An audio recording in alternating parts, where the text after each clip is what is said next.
neste momento, Deus, através desta emissora, leva até você mais um programa de fé, com hinos, orações e uma palavra poderosa a seu favor. Fé para vencer. Somente crer, somente crer, tudo é possível, somente crer, somente crer, somente crer, tudo é possível, somente crer.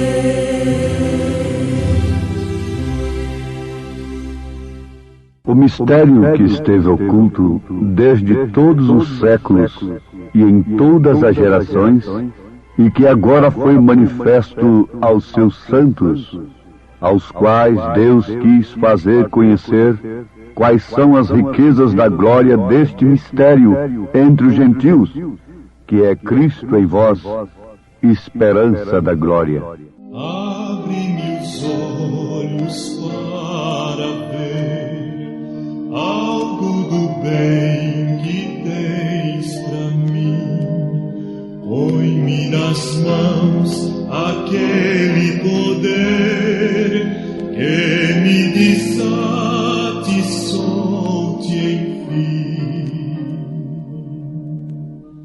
Quero silente sim ficar, é meu Senhor a mim falar. Abre-me os olhos, dá-me luz, meu bom Jesus.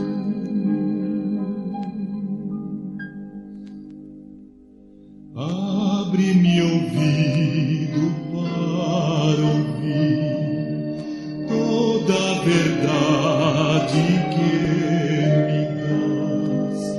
Quando essas joias eu discernir, tenho certeza e tenho paz. Quero silente sim ficar, é meu Senhor a mim falar. Abre-me ouvido, dá-me luz, meu bom Jesus.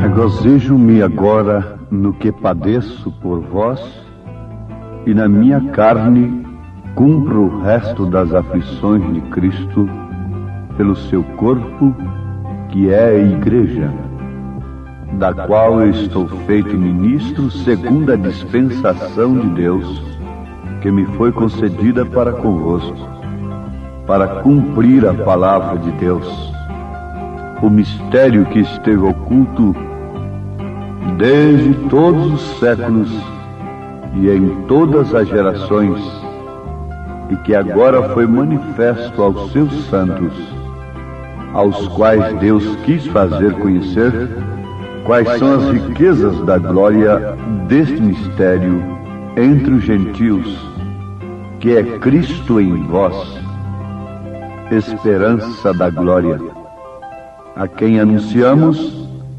ademoestando a todo homem e ensinando a todo homem toda sabedoria, para que apresentemos todo homem perfeito em Jesus Cristo. E para isto também trabalho, combatendo segundo a sua eficácia que obra em mim poderosamente. Meu Senhor, seguro em ti, eis-me aqui, tuas mãos me erguendo estão, com amor,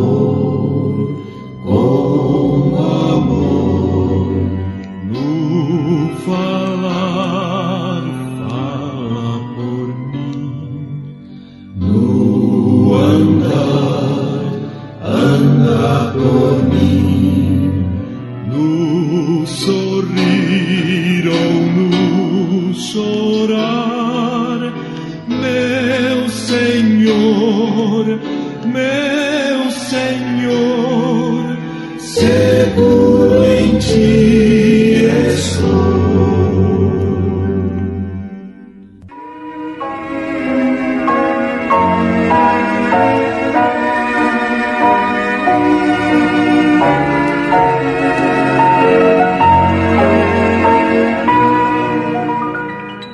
Ouvintes,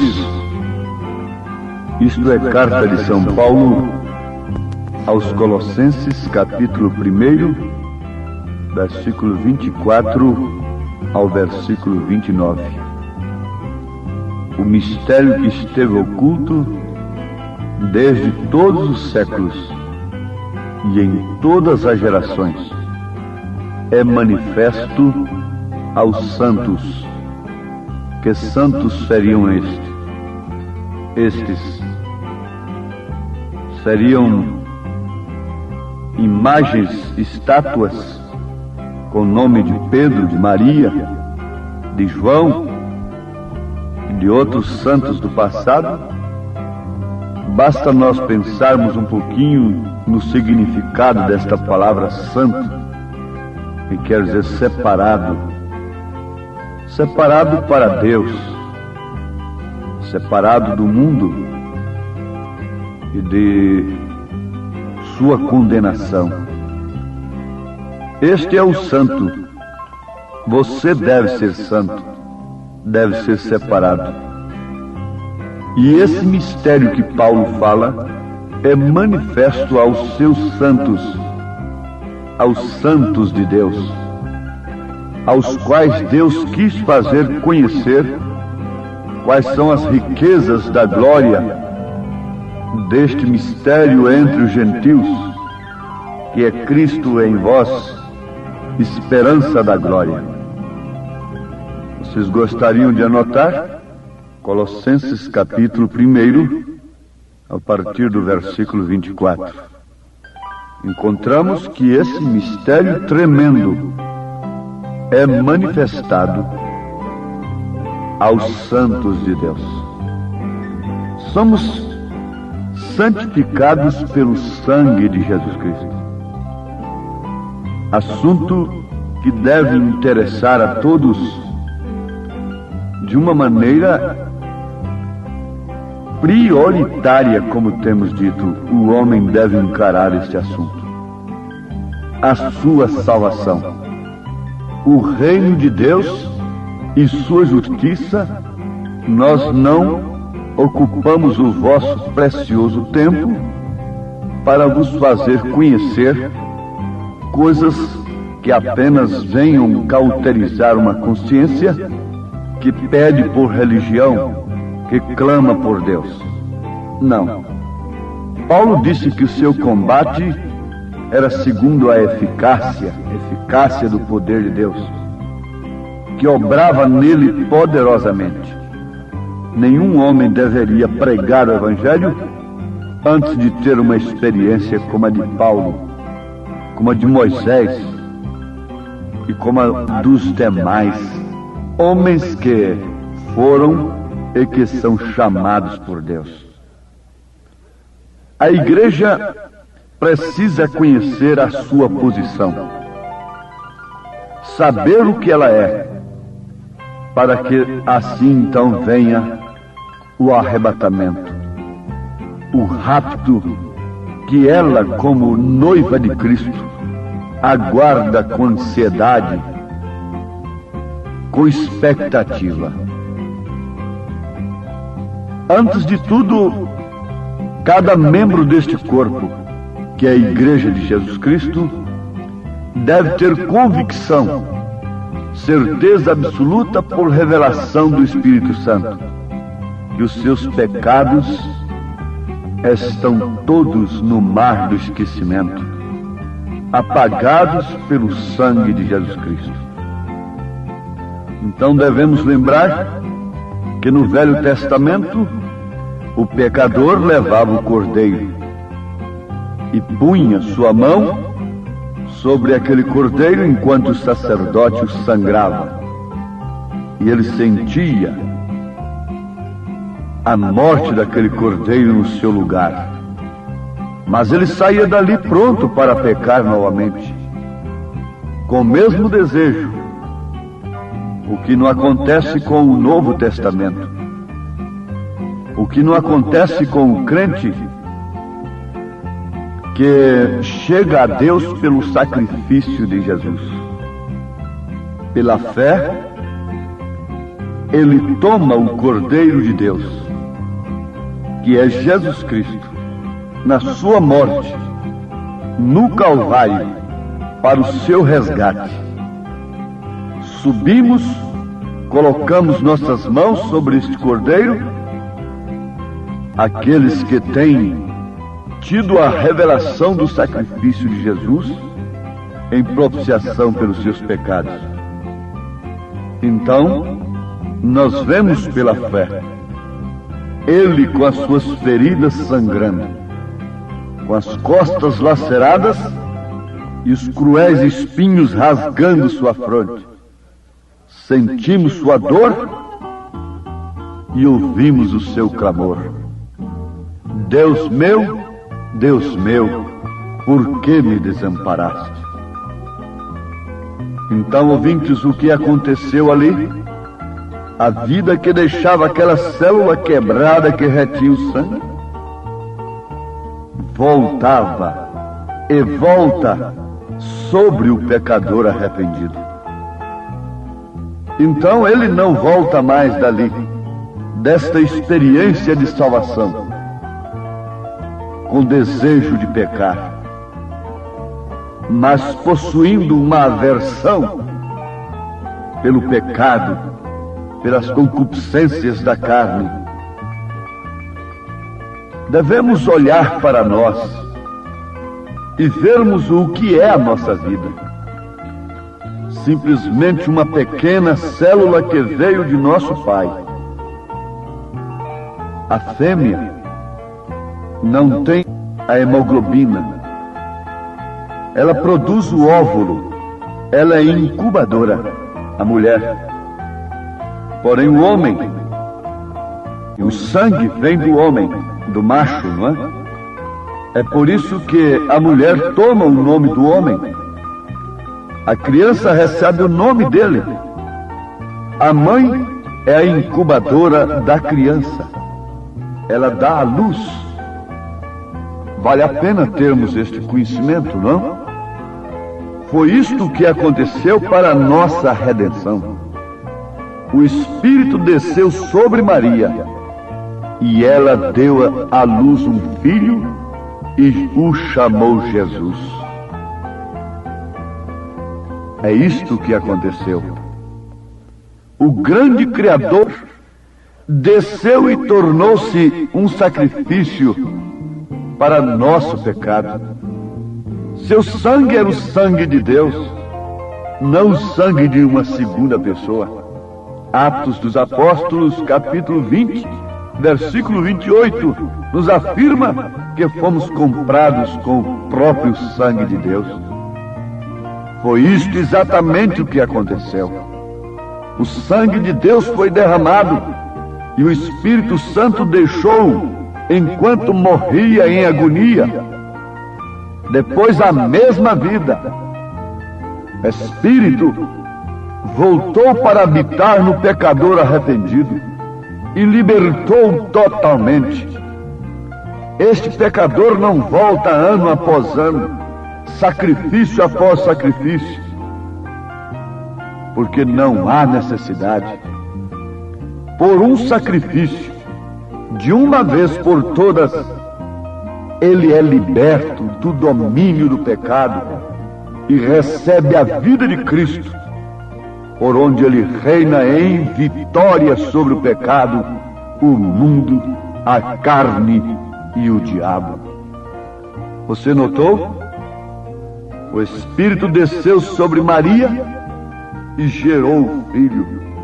O Espírito Santo vem no crente e gera o mesmo Filho. Gera Cristo. Realiza, manifesta esse mistério que é Cristo em vós, esperança da glória. Esse é o mistério escondido desde antes da fundação do mundo. Cristo em você, o Espírito Santo gerando o Filho em você.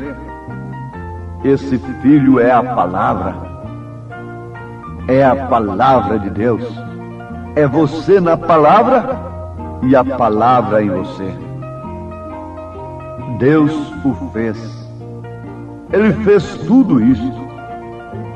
Ele clamou ao mundo amaldiçoado pelo pecado: eu vos darei um sinal. Uma virgem terá uma criança. Uma virgem conceberá e dará à luz um filho. Este será o vosso sinal. Será um sinal perene. O que ela gerar será Emanuel, Deus conosco.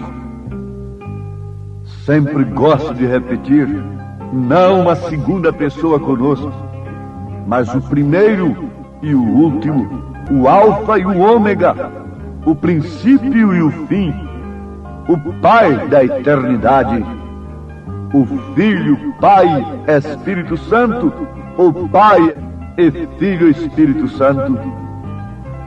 Isso é Deus descendo em uma célula de sangue, não através de um homem, mas pelo Espírito Santo. E no seio daquela virgem foi edificado um tabernáculo com a finalidade de morrer.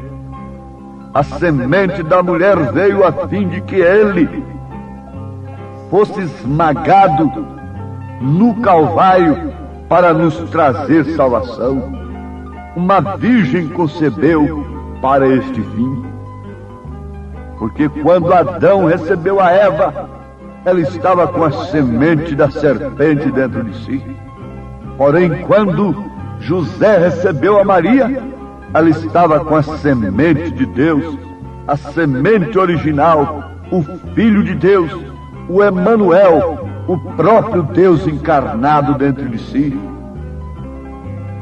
Quando o Espírito Santo desceu sobre Maria, ele criou dentro de sua madre a célula que se multiplicaria e se tornaria o corpo de nosso Senhor.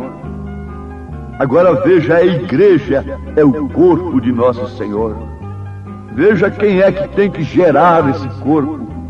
Não é um credo, não é um dogma. A igreja gerada por um dogma humano não é o corpo genuíno de Cristo, mas sim a igreja gerada pela palavra, pelo Espírito Santo, é que é o corpo de Cristo. O Espírito Santo não gerou vários corpos dentro de Maria, não gerou várias igrejas, não. Há uma só. Esta é o corpo de Jesus. Na verdade há outra, mas a outra é a falsa. É a falsa vinha. Vejam o que foi gerado no ventre de Maria. Foi justamente aquele no qual Deus se agradou em habitar. O tabernáculo veio ao nascimento, e Deus fez habitar naquele tabernáculo o seu nome. E aquele corpo cresceu e se tornou homem. Ele foi ao Jordão, e ali este sacrifício foi lavado por João no rio chamado Jordão. Quando aquele sacrifício aceitável saiu da água, Deus veio e habitou nele, enchendo-o com o Espírito sem medida. E quando ele morreu, ele derramou seu sangue. A perfeita vida de Deus foi liberada para voltar sobre mim, sobre você, que o aceitaria como Cristo, como seu Salvador. Oh, que maravilha! Veja só, meu ouvinte, meu irmão amado, o que é um crente? O que é um filho de Deus? De que forma é gerado o corpo de Cristo? É pelo Espírito Santo, não por interpretações humanas. O Espírito Santo foi quem gerou a Jesus no ventre de Maria. Não foi nenhum homem da terra. E somente o Espírito Santo pode gerar o verdadeiro corpo de Cristo. O que vale dizer, a verdadeira igreja. Ela não é gerada por interpretações humanas. Ela é gerada, ela é formada pelo próprio Espírito Santo, que testifica dentro dela de sua redenção, de seu resgate, de sua possessão, de sua segurança, de sua confiança na glória eterna. Esse mistério foi compreendido por Paulo através de uma grande escola que ele cursou durante o seu período de preparação para pregar o Evangelho? Não. O Espírito Santo lhe deu esse conhecimento independente de qualquer homem, de qualquer Gamaliel. E ele disse que não recebeu este conhecimento de homem algum. Ele disse que recebeu do Senhor e que não consultou nem a carne nem o sangue. O mesmo acontece com todos os verdadeiros enviados de Deus e com a verdadeira igreja do Senhor. Se eu tenho que receber algo que é correto e verdadeiro, isso só pode vir do Espírito Santo. Isso não pode vir de outra fonte. E como sempre tenho afirmado, eu aguardo os resultados, os frutos, porque eu devo receber somente o que vem de Deus, e isto é confirmado com os resultados.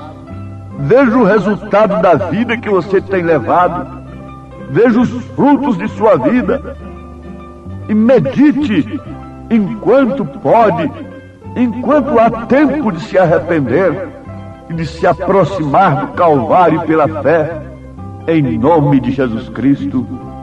Deus nos abençoe. Deus nos ajude a compreender o que é ser cristão, o que é ser um filho de Deus, o que é ser salvo, o que é ser batizado com o Espírito Santo, o que é ter vida eterna. Em nome de Jesus. Amém.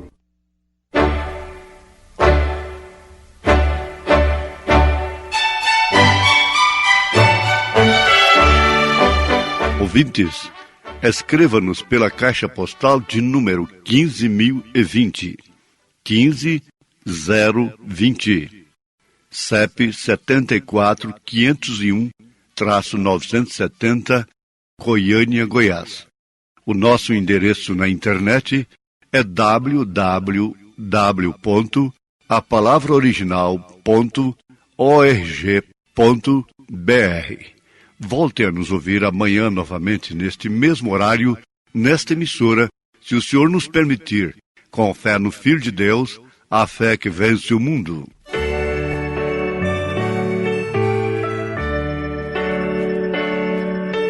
Longe do Senhor andava, no caminho de horror.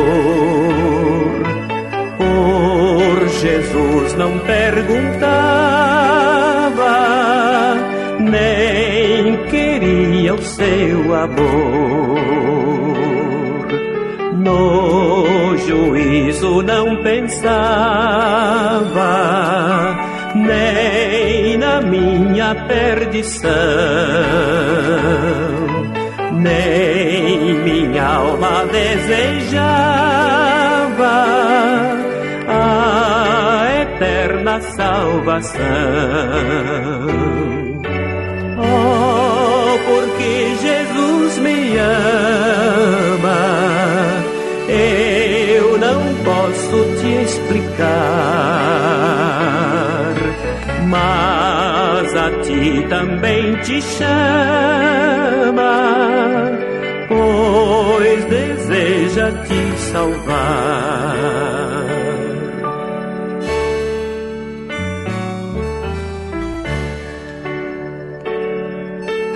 Já cansado do pecado, fui aos pés do Salvador, e ali caiu meu fardo de tristezas e de dor. Como é maravilhoso pertencer a meu Jesus, ter a graça, o repouso e ficar ao pé da cruz. Oh, porque Jesus me ama, eu não posso te explicar, mas a ti também te chama, pois deseja te salvar.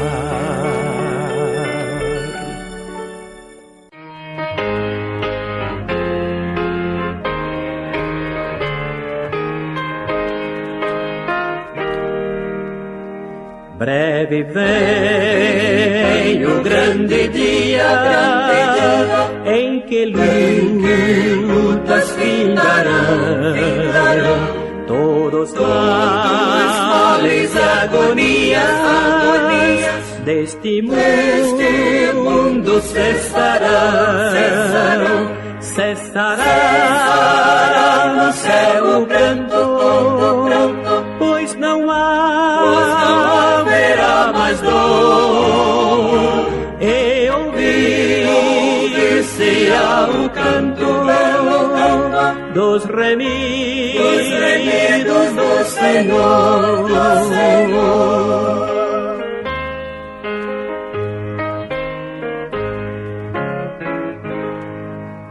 Oh, que gozo estar com Cristo, escutando a sua voz. Eu almejo hoje isto, e segui-lo sempre após. Cessará no céu o pranto, pois não haverá mais dor, e ouvir-se-á o canto dos remidos do Senhor.